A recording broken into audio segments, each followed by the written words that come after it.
اگر رویے اچھے نہ ہوں تو دعا کام نہیں آتی۔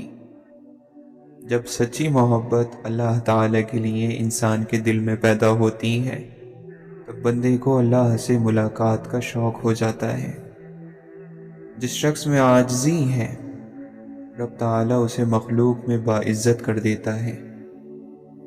جب انسان اپنی ذات پر کم سے کم خرچ کرتا ہے اور خواہشات کا گلا گھونٹتا ہے تو آہستہ آہستہ دنیا کا شوق اور اس کی رغبت اس کے دل سے ختم ہو جاتی ہے۔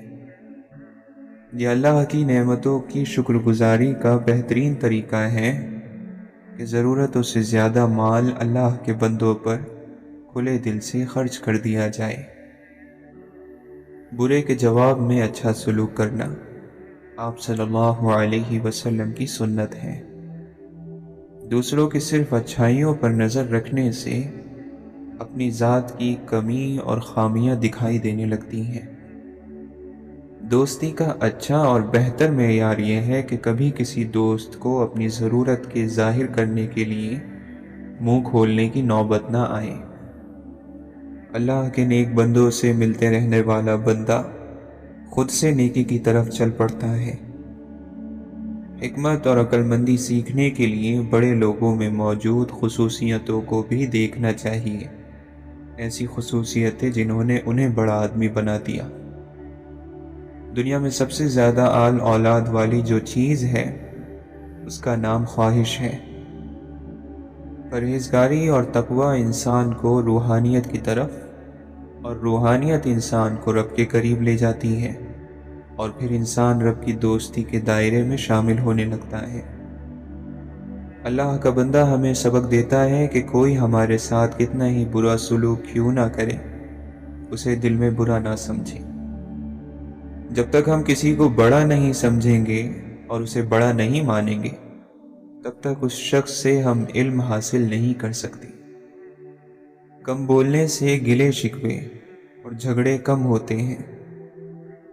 عقل مندی کے حاصل کرنے اور اس میں اضافے کی ایک دوسری وجہ یہ ہے کہ انسان جب بولتا نہیں وہ سوچتا زیادہ ہے۔ یہ ضروری نہیں کہ ہماری ذات سب کو ہی پسند آئے، ہر انسان میں کچھ خامیاں تو کچھ خوبیاں ہوتی ہیں۔ بس کوشش کریں کہ اپنی زندگی ایسے جئیں کہ اپنے رب کو پسند آ جائیں۔ بد اخلاق انسان ہمیشہ غصے اور پریشانی میں مبتلا رہتا ہے۔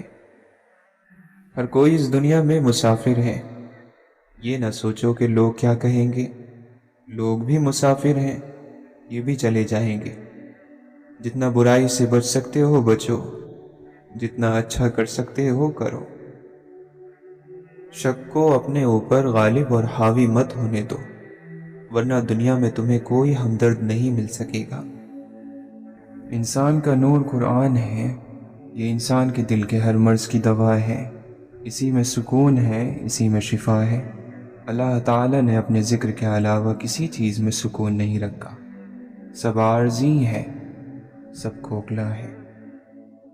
جنت میں گھر ذکر الہی سے تیار ہوتے ہیں۔ جب انسان ذکر سے رک جاتا ہے فرشتے بھی محل کی تعمیر سے ہاتھ اٹھا لیتے ہیں۔ اپنے ہاتھ سے جتنی خیر لوگوں میں بانٹ سکتے ہو بانٹ دو، کیونکہ تم نہیں جانتے کہ کب موت تمہارے تک آ پہنچے اور تمہاری ساری توفیقات اور صلاحیت چھین لی جائے۔ ابھی وقت ہے، سانسیں چل رہی ہیں، توبہ سنی جا رہی ہے، نیک اعمال ہو سکتے ہیں، گناہ چھوڑے جا سکتے ہیں۔ اس سے پہلے کہ زندگی ختم ہو جائے، اعمال نامے اور توبہ کے دروازے بند ہو جائیں، اپنے اللہ کو راضی کر لو۔ جب آپ یہ محسوس کریں کہ آپ کے گھر میں مشکلات بڑھ گئی ہیں، آوازیں بلند ہونے لگی ہیں، تو یہ جان لے کہ شیطان وہاں مضبوط ہو چکا ہے۔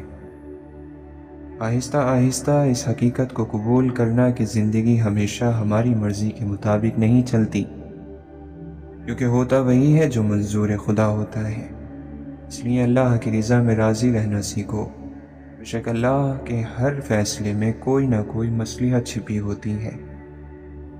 وہ رب کبھی مکمل طور پر آزمائش میں مبتلا نہیں کرتا۔ کہیں نہ کہیں کوئی دروازہ کھلا رہتا ہے جہاں سے رحمت ٹھنڈی ہوا کے جھونکوں کی طرح آ کر دل کو پرسکون کرتی رہتی ہے۔ کوئی نہ کوئی آسانی تو مشکل کے ساتھ موجود رہتی ہی ہے۔ زندگی میں ہر موڑ پر آپ کا سامنا راستے پر پڑے پتھروں سے ہوگا۔ اب یہ آپ کے اوپر ہے کہ آپ اس سے کیا بناتے ہیں، مشکلوں کی دیوار یا کامیابی کا پل۔ رشتے خوبصورت آواز اونچے مرتبے اور خوبصورت چہرے سے نہیں بنتے، بلکہ خوبصورت دل اور نہ ٹوٹنے والے بھروسے سے بنتے ہیں۔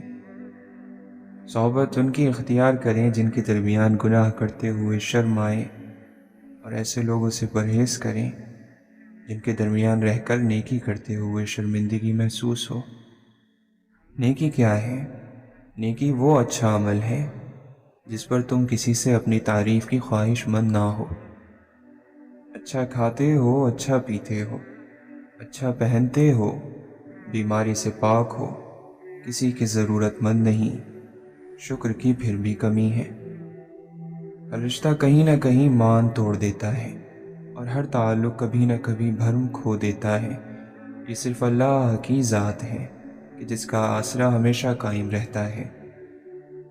اپنوں کی غلطیاں بھی اپنی جیسی ہوتی ہیں، مل جل کر سدھار لیا کریں، کیونکہ انسان تو خطا کار ہے، مگر انا اور تکبر میں رہ کر دوسروں کے جھکنے کا انتظار نہ کریں۔ رشتوں کے باقی رہنے کا راز یہی ہے۔ وہ رب تو ان دروازوں کو بھی کھول دیتا ہے جن پر تم دستک نہیں دیتے، پھر وہ ان دروازوں کو کیوں نہیں کھولے گا جن پر تمہارے مسلسل دستک کے نشان ہیں۔ جو رات کی سیاہی سے گزرتا ہے، دن کا اجالا بھی انہی کو ملتا ہے، کسی کو ہدایت کی صورت میں اور کسی کو انعام کی صورت میں۔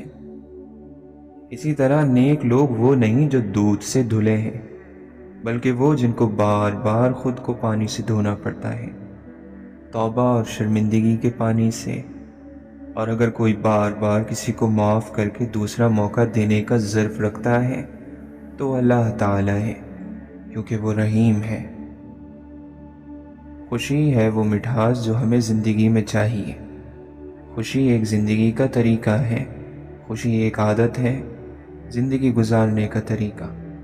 خوشی ہمارے اندر ہوتی ہے، اور یہ خوشی آتی ہے شکر گزاری سے، ہر بات میں اللہ کا شکر کرنے سے، جو ہے اس کا خیال رکھنے سے۔ جس چیز کی نسبت رب سے ہو جائے اس چیز میں سکون شامل ہو جاتا ہے۔ خود کو رب کے ساتھ جوڑ کر پرسکون ہو جائیے۔ زندگی کا ہر اطمینان اور خوشی اچھی سوچ یعنی اچھی فکر میں چھپا ہوا ہے۔ جس شخص کے پاس اچھی سوچ نہیں، اس کا سرمایہ نہیں، اس کا کوئی عمل اسے خوشی اور کامیابی نہیں دے سکتا۔